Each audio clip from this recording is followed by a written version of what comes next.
नमस्कार ऐं जय झूलेलाल दोस्तों लोक संगीत हिकु असांजी पारंपरिक धरोहर आहे। हर क्षेत्र जो लोक संगीत उन क्षेत्र जी ख़ासियत ऐं अहमियत खे ज़ाहिर करे थो। पर वॾे दुख जी ॻाल्हि आहे त अॼु जे जदीद वक़्त में केतिरा ई माण्हू अहिड़ा आहिनि जेके वेस्टर्न कल्चर जे पुठियां दीवाना थी रहिया आहिनि ऐं केतिरा ई वरी अहिड़ा बि आहिनि जेके पंहिंजे लोक संगीत खे संभाले ऐं महफ़ूज़ रखण जे लाइ कोशिशूं करे रहिया आहिनि। असांजो सिंधी लोक संगीत गूनागूनियत भरियो आहे।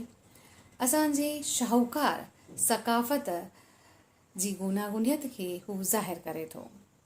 सिंधी लोक संगीत जंहिंमें लोकनाच, छेज, भगत, सिंधी गज़ल, सिंधी भॼन, सिंधी लाॾा, सिंधी सारंगी वग़ैरह जो समावेश थिए थो, जेका असांजे लाइ हिकु अनमोल पूंजी आहे।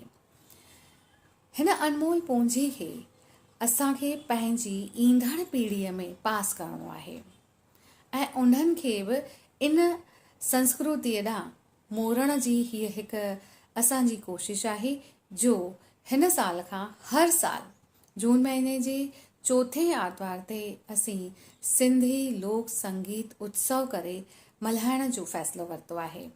त असांजो बि फ़र्ज़ु आहे त इन उत्सव में असां भाॻ वठूं ऐं पंहिंजे सिंधी हुअण जो सबूत ॾियूं। त अचो गॾिजी मिलायूं सिंधी लोक संगीत उत्सव। सदाईं गॾु। जय झूलेलाल।